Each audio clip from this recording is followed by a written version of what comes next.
I was sitting at a bar talking to this guy next to me who he and I shared a number of life experiences that were similar. We were both competitive baseball players as a kid. We were both presidents of our fraternities in college. We both started with a company out of college and excelled very quickly from the start. The difference was that he was 10 years into his career and was a regional vice president, while I had been fired from that career. And he gave me the truth that nobody else in my life had been either willing or able to give me. And that all of this shit that you're pointing at, saying my life's not right because of the firing, because of getting left, because of, being up here in Connecticut and doing this job that you really don't love, it's all your fault. But nothing's going to change for you until you recognize that you have the ability to control your own life, not anybody else, and you start doing things for yourself. And so that was a really big wake up moment for me to say, okay, I need to start doing things for myself. Some experts chase attention, but the smart ones build authority. You're listening to the Authority on Demand podcast, where credibility becomes your competitive advantage. Every week, we're pulling back the curtain on how founders and leaders turn expertise into inbound demand through books that position, media that converse, and strategies that actually move the needle. I'm Danielle Hutchinson, your host and Chief Creative Officer at Authority on Demand. Now, let's turn your authority into leverage. Hello, everybody, and welcome to another episode of Authors on Mission podcast. Today, what if I told you that the thing that nearly destroyed someone could become the very key to their freedom? That an average guy drowning in self-destruction could transform into an ultramarathon runner who conquered a 46-mile race? Well, on today's episode, we are not just interviewing a successful person, we are diving deep into the trenches of transformation with somebody who's walked through fire and emerged not just surviving, but thriving. Today we're joined by John Borden, author of Your Mindset is Your Reality, a first-hand account of the positive effects of psilocybin on mental health and addiction. John's story isn't about overnight success or simple solutions, it's about the brutal honesty required to face your dreams, the courage to try unconventional healing methods, and the relentless work of rebuilding yourself from the ground up. So, without further ado, John, welcome to the Authors on Mission podcast. I appreciate you, Danielle. Thank you so much for the kind introduction. It's very nice to meet you and talk with you today. Yeah, of course. I'm glad that you were able to find some time and hop on and talk a little bit about your transformation, your life, and also the amazing book here that we're here to discuss. So I'm wondering if you'd like to just give us a little bit more background on your backstory. I introduced a little bit, but of course there's always gaps to be filled in. So when I was looking through your materials, you describe yourself as living an average, uninspired life before your transformation. So I'm wondering, what did that look like, and what was really the spark that transformed you, that started this transformation? My book really takes the reader through a wide character arc of myself and, where I found myself at the end of 2021, beginning of 2022. So I had been a higher achiever all throughout my childhood, parlayed that into strong grades and everything, left college with a job that I was proud to have, chased down achievement like it was my number one goal in life. And so got promoted very quickly, ended up getting fired from my first job out of college, despite getting promoted 5 times in under 2 years, because my office got broken into and robbed. And that sent me into a pretty deep depression spiral that lasted from 2018 when the firing happened through, a couple different jobs that I had after that, through the beginning of COVID. And it all just kind of followed this path of drinking, using cocaine, chasing sex, like it was the only thing that mattered to me in my life, which it was the only thing that mattered to me. And so I kind of went through this, deep cycle of not being able to get out of my own way and putting my priorities in the wrong place. When I had moved from New Jersey, where I grew up, to Connecticut in 2021, and I was sitting at a bar talking to this guy next to me who he and I shared a number of life experiences that were similar. We were both competitive baseball players as a kid. We were both presidents of our fraternities in college. We both started with a company out of college and excelled very quickly from the start. The difference was that he was 10 years into his career and was a regional vice president, while I had been fired from that career.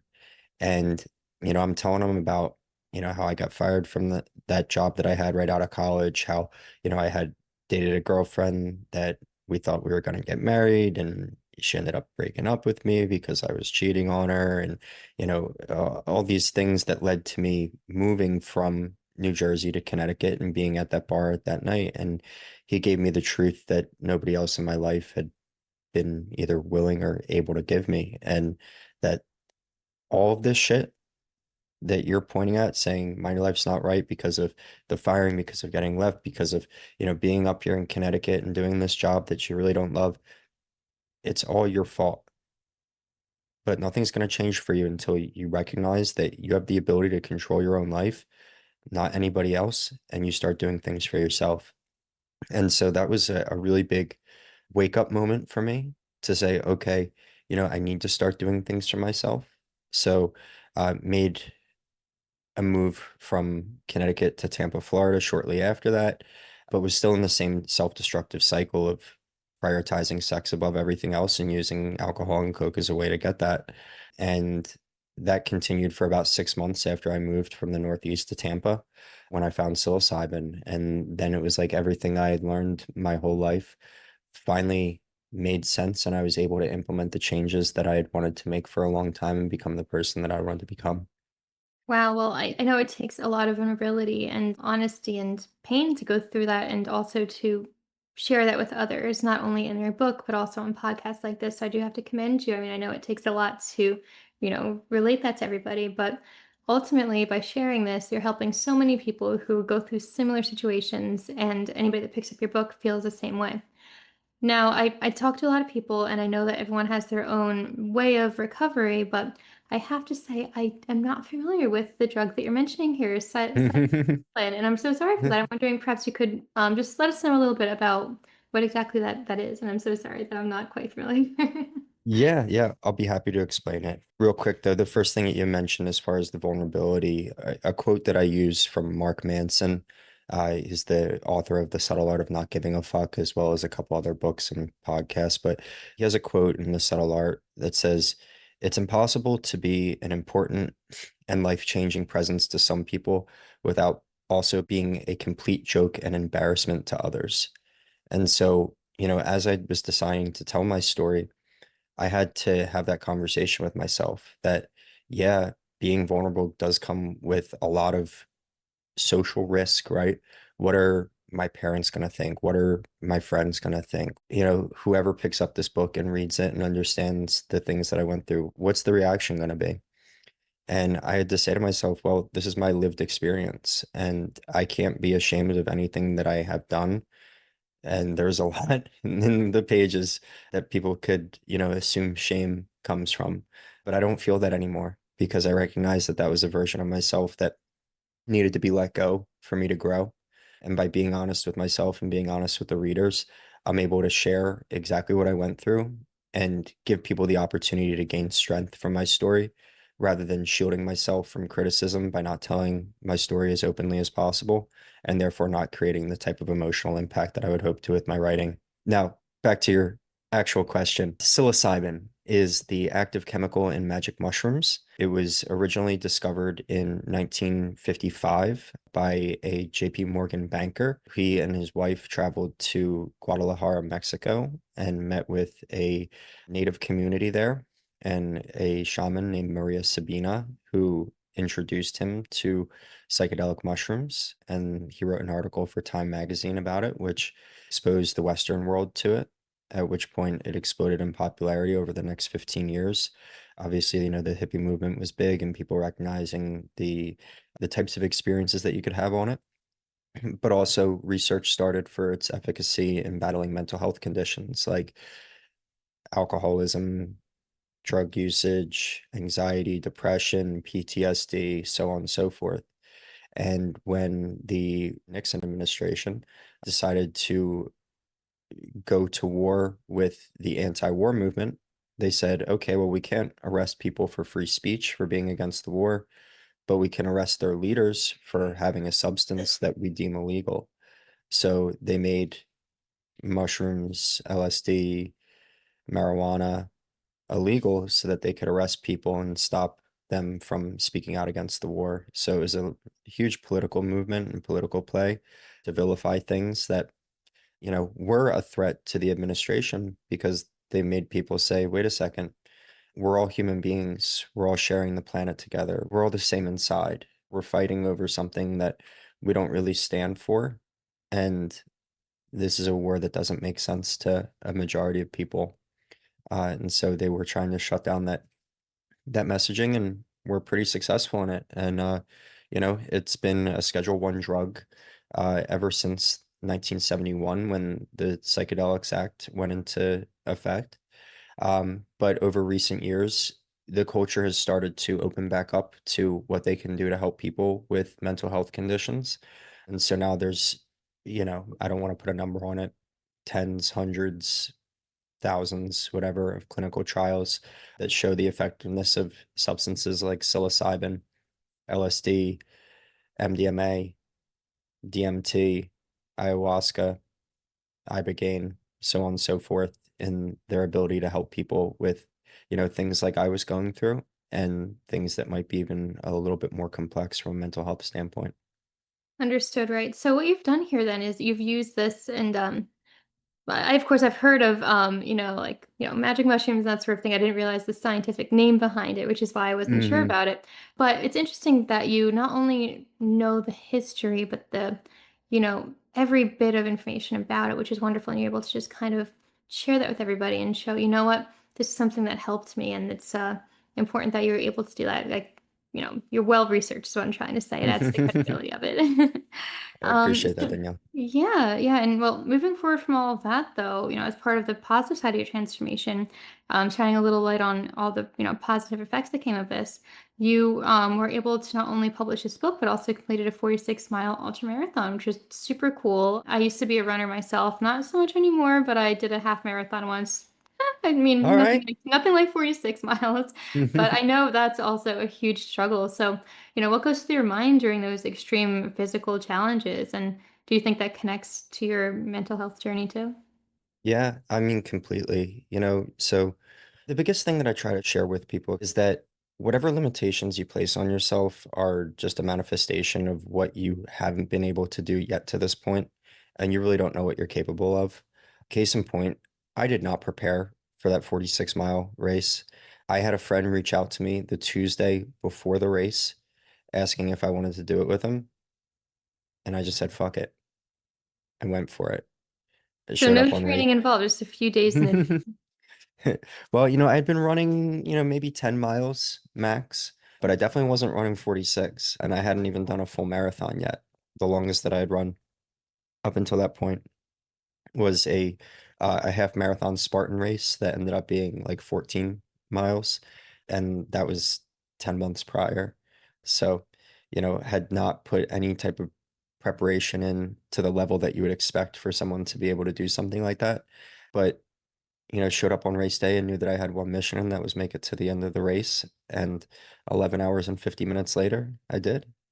Well, awesome. That's amazing. And, out of such spontaneous planning session too, it's really, incredible to know. And it's great because it also is an inspiring story that others can see that you've done this, you've accomplished this. It helps them know that they can do it too.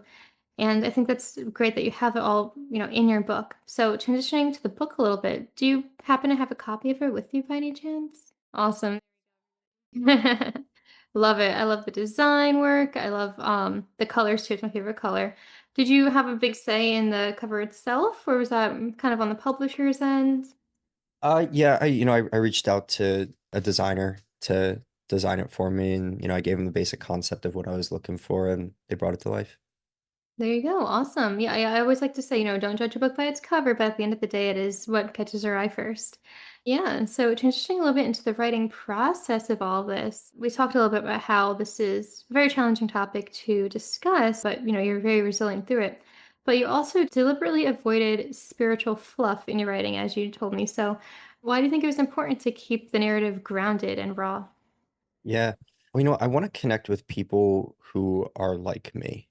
Mm. And I've always been a straight to the point, no BS kind of person.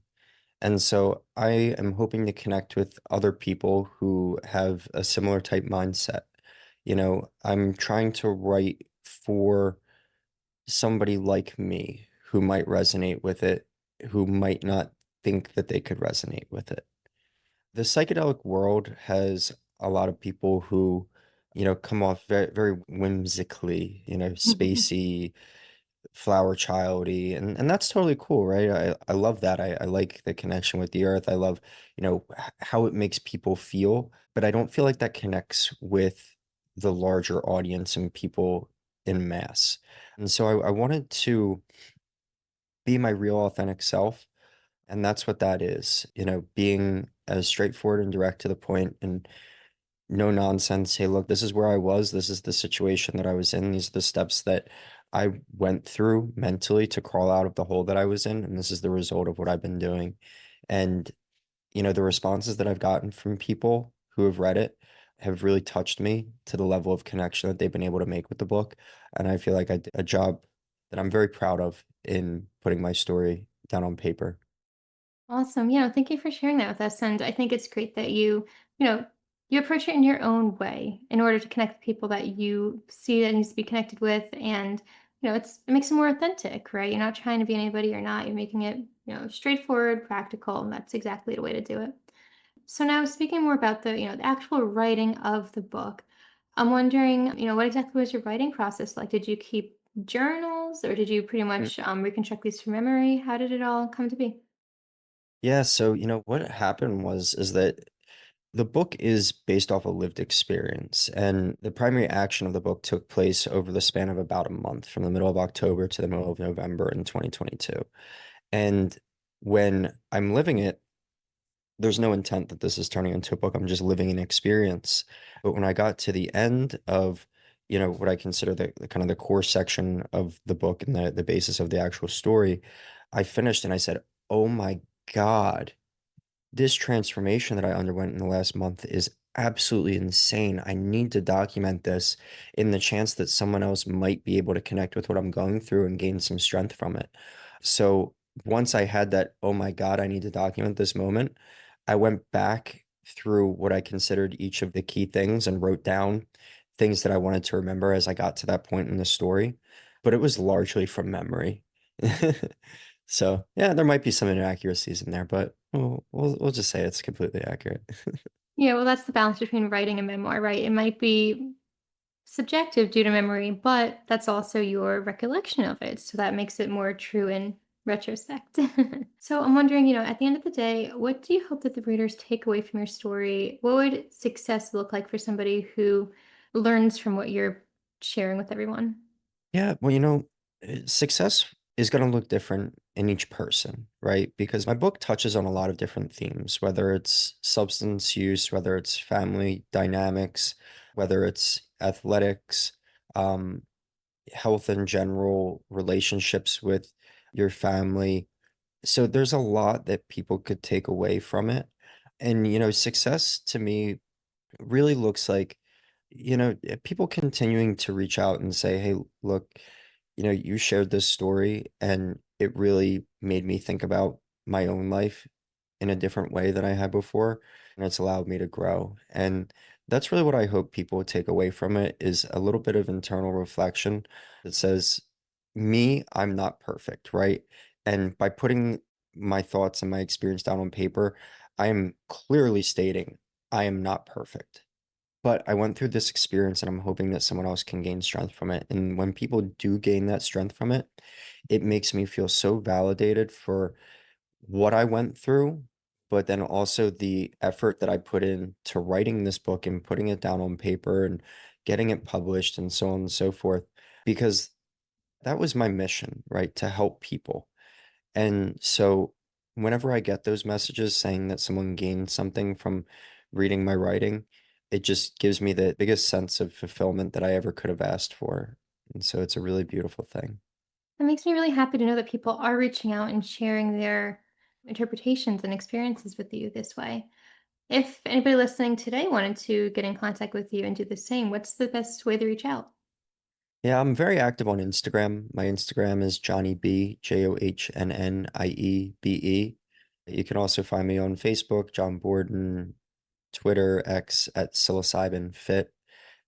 Look for the cover of the book for the spelling of psilocybin. And my website, getpsyckedfitness.com, is going to have all that compiled on there. Well, perfect. There you go. Everyone, you've heard it here. Go ahead and click those links. We're going to put it in the description box of the podcast today. So you can go ahead and click on over, but probably wait till the podcast is over before doing that. So, what's next for you then? You wrote one book. Are there any other books that you might have in mind, or what's the next goal? Any more marathons? Yes, many more marathons, many more marathons. From a writing standpoint, I had inspiration for what is either going to be a second book or a continuation of Your Mindset is Your Reality and maybe a re-release with an expanded section. I published it before I was 100% confident with the ending because I had an opportunity to speak at a cannabis and psychedelics convention last summer. So I published it before I really felt like, okay, this is the end of my story. But when you're making a memoir and you're living your life, when is the end of the story? So, I don't know if the additional writing that I do is going to be a second book, maybe exploring, the topics in a little bit different way or an expansion of the current, but that's where I'm going from there. From a physical fitness standpoint, I'm trying to challenge myself in any way possible. So, beyond running and the ultra marathons, which I've got a couple on the calendar, I also do strongman competitions, like pulling cars and boats and walking with a fridge on your back and stuff like that. So, Wow. so those are fun. I also compete in Spartan races. Got one of the stickers right next to me right now, and Oh, hey, there you uh, go. my short-term goal is to win one of those in the near future. And then, like I said, I'm doing some more races. So at the end of August, I'm going to be doubling that 46-mile ultra this year, so making it 92. My goal is going to finish that in under 24 hours. And then in November, I'm running across the state of Florida. That's 200 miles in 4 days. Wow, that is very impressive. So Haven't yeah, I done it mean, yet. sometimes I ask, my guests, what's next on the, agenda for you, and they say like, oh, just sitting back, relaxing. You definitely don't have that. You have a very full schedule pack. So, great stuff. Now, kind of circling back to what you mentioned about your book, publishing it before you're 100% satisfied with it. I guess that's a little bit of a cautionary tale to warn our listeners about, right? Like making sure you're fully satisfied before publishing. Would you have done it any hmm differently, or I'm wondering if you have any other bits of advice related to that? As I wrote my book, I lay out four key goals that were my goals prior to moving from Connecticut to Florida. And that was establish a social circle, excel at my job to the point of promotion, find purpose, and find love. And as this story progresses, I explain how I accomplished three of those. And the fourth, find love, it was still up in the air as I was writing and finishing the book. But I had that opportunity to speak at that conference, and I spoke to the guy organizing it, and he's like, dude, I love your story. You speak very well. I would love to have you be a speaker at the conference, but you need something to stand on. Can you have the book done before then? And so I was like, you know what? Yeah, let's get it done. And so, I finish it with that still being a loose end. But a month and a half after the conference, I met my beautiful wife. And so we just got married this past weekend. So that is the perfect ending to the story. And I would love to be able to include the story of our love in the writing and be able to share that with people. Well, you shocked me there this past weekend. Wow. You should be on your honeymoon or something, you'd think. My goodness. Y- Yeah, it Amazing was work. it was I mean, very it's spontaneous. amazing news, I meant to say. Sorry, that's awesome though. Congratulations. Thank Um, you. yeah, so, that being said, I'm wondering, do you have any other last bits of advice for the authors in this audience today? Yeah, two things. One, be yourself, right? I mean, there's a saying that I've heard a million times, be yourself, everyone else is taken. Just fucking be yourself. Say what you want to say. Don't care what other people are going to think. At the end of the day, you're going to die anyway, right? So you can go out in flames, you can go out in fireworks. So, say what you're going to say and be who you want to be. And then second is challenge yourself. I do all these physical things. That's my way of challenging myself physically, but I also enjoy challenging myself mentally, whether that's, putting myself out of my comfort zone to see how I can grow. And, there's just so much positive to be gained from stepping out of your comfort zone, challenging yourself in any way that you can, and seeing how far you can fly if you give yourself the opportunity. So, be yourself and challenge yourself. Yeah, all right. I love it. You do have to step out of your comfort zone, challenge yourself, because you never know exactly how far you can go if you do. That's great advice. So yeah, thank you so much for coming on today. It's been a pleasure getting to know you, getting to know your story, your journey, and of course the writing tips too. So thank you so much. It's been a pleasure. Same to you, Danielle. Thank you for the time. Of course. And to all of our listeners, if you're connecting with John's story, you can find the book Your Mindset is Your Reality on Amazon. We're going to have the link in the description box of this podcast, along with the other links as well. And just remember that John's message isn't that there's one magic solution for everyone, but that the transformation is possible when you're willing to do the hard work of changing your mindset. So that's all for today, everybody. If this episode sparked something in you, be sure to share it along with someone who needs it. Until next time, remember that your mindset is your reality and your mission is waiting for you to claim it. We'll see you next time, everybody. Have a great day. That's a wrap on another episode of the Authority on Demand podcast. If today's conversation sparked something in you, don't keep it to yourself. Share this episode with a founder or a leader who's ready to stop being the best kept secret in their industry. If you want to turn your expertise into inbound demand, head to authorityondemand.com to see how we help clients go from unknown to in demand. I'm Danielle Hutchinson, and I'll catch you on the next one. Now, go build some authority.